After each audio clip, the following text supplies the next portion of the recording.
তো দেখো বন্ধুরা, আমি এমন একটা রেসিপি নিয়ে চলে এসেছি তোমাদের সামনে। এই রেসিপিটা কিন্তু তোমরা বাড়িতে যদি একবার বানিয়ে খাও, বড় থেকে ছোট সবাই একবার খেলে বারবার বানাতে বলবে বাড়িতে।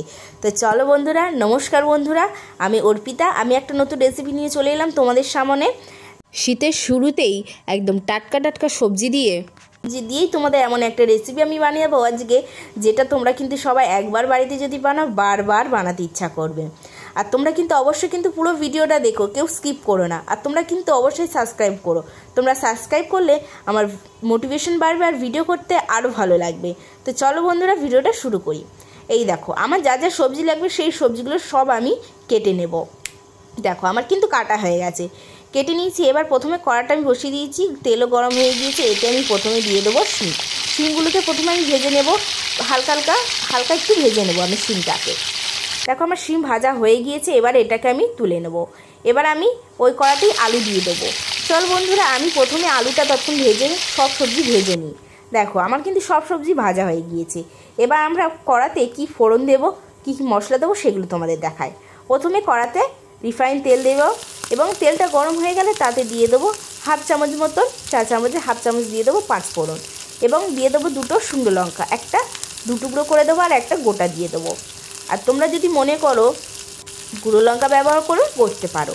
আর দিয়ে দেবো দুটো তেজপাতা। এবার তেজপাতা দুটো দিয়ে একটু কিছুক্ষণ নেড়ে চেড়ে নেবো। কিছুক্ষণ নেড়ে চেড়ে নেওয়ার পরে যখন দেখবে হালকা স্মেল বেরোচ্ছে ওই ফোড়নের, তখন ওতে দিয়ে দেবো দুটো পেঁয়াজ আমি এরকম কেটে দিয়েছি। তোমরা দুটো থেকে তিনটে ব্যবহার করতে পারো। এবার কিছুক্ষণ নেড়ে চেড়ে নিতে হবে। যখন দেখবে ব্রাউন কালার হয়ে যাবে তখন তোমরা এতে দিয়ে দেবে আদা রসুনের পেস্ট। আমি 2 থেকে 3 চামচ দিয়ে দিয়েছি আদা রসুনের পেস্ট, আমার যতটা প্রয়োজন। দিয়ে এবার এটাকে ভালো করে আমরা একটু কষে নেব। মশলাটা যতক্ষণ ভালো করে কষে নেব, মশলা ভালোভাবে কষে নেওয়ার পরেই আমরা এতে দিয়ে দেবো 1 চামচ মতন হলুদ গুঁড়ো। আর এখানে তোমরা গুঁড়ো লঙ্কা ব্যবহার করতে পারবে, আমি বলেছি, কারণ আমি ঝাল বেশি খাবো না তাই গুঁড়ো লঙ্কা দিলাম না। তোমরা গুঁড়ো লঙ্কা ব্যবহার করতেই পারো। এবার কিছুক্ষণ নাড়াচাড়ার পরেই এবার আমরা দিয়ে দেবো টমেটো কুচি। টমেটো কুচিটা দিয়ে একটু কিছুক্ষণ নেড়ে চেড়ে নেব। নিয়ে আমরা এতে যে সবজিগুলো ভেজে রেখেছিলাম, বটবটি, গাজর, বিট, আলু, এগুলো সব একসাথে দিয়ে দেবো। শিম দিয়ে এবার আমি ভালো করে মশলাটা কষে নেব। কিন্তু ভালো করে আমি আনাজটা কষে নেবো যতক্ষণ না আমার মশলাগুলো পুরো আনাজের গায়ে ভালো করে লেগে যাচ্ছে। আর পরিমাণ মতন তোমরা নুনটাও দিয়ে দেবে। এই দেখো আমার সুন্দর দেখতে পাচ্ছ মশলাগুলো ভালোভাবে লেগে গেছে। এবার এটা আমি প্রেশার কুকারে করে নেব। প্রেশার কুকারে কী জন্য করছি, কারণ একটু তাড়াতাড়িও হবে। আর তোমরা যদি মনে করো যে আমি কড়াতেই করব, কড়াতেও করতে পারো, কোনো সমস্যা নেই। আর এটা আমরা যেহেতু ঝোল ঝোল করব তার জন্য আমরা একটু বেশি জল দেবো। আর তোমরা যদি মনে করো যে অল্প জল দেবে দিতে পারো। আর যে কড়াটা আমরা ধুয়ে নিলাম, কারণ ওতে মশলা লেগেছিলো তাই সেটা ঢেলে দিলাম। এটা এমন কোনো খারাপ জিনিস নয়, ঠিক আছে। এরপরে আমরা আরেকটু জল দেবো, কারণ এটা আমরা ঝোল ঝোল করব। আর তোমরা যদি গায়ে গায়ে করতে চাও অল্প জল দেবে, আমি বলেই দিলাম তোমাদেরকে। এবার এটাকে আমি ঢাকনা দিয়ে দেবো। ব্যাস, এবার এটা 2 থেকে 3টে সিটি দেওয়ার অপেক্ষায় থাকতে হবে। 3টে সিটি হয়ে গেলেই আমরা কিন্তু লাবিয়ে কিছুক্ষণ রেখে দেবো। তো কিছুক্ষণ রেখে দেওয়ার পরে আমি খুলেছি ঢাকনাটা, এই দেখো।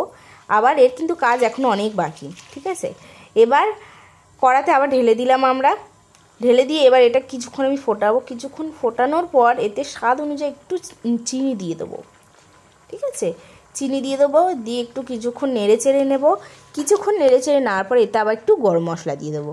ব্যাস, দিয়ে কিছুক্ষণ নেড়ে চেড়ে নিলেই এবার লাবিয়ে নেবো। ব্যাস, আমাদের নানা রকমের সবজি দিয়ে আমাদের রেডি আজকের তরকারিটা। দেখো কত সুন্দর লাগছে, দেখে জিভে জল চলে আসছে। আর তোমাদের জন্য বিশেষ করে দেখো, এটা তোমরা পরোটার সঙ্গেও খেতে পারবে কিংবা রুটির সাথে, দারুণ টেস্ট হবে। আশা করছি ভিডিওটা তোমাদের খুবই ভালো লেগেছে। তো পুরো ভিডিওটা দেখার জন্য থ্যাংক ইউ সো মাচ। তো আবার একটা নতুন ভিডিও মানে রেসিপি বা ব্লগ আমি দুটোই ছাড়ি। চলো আবার একটা নতুন রেসিপি নিয়ে আসবো তোমাদের সামনে। তো ততক্ষণ তোমরা সবাই ভালো থেকো, সুস্থ থেকো। ধন্যবাদ।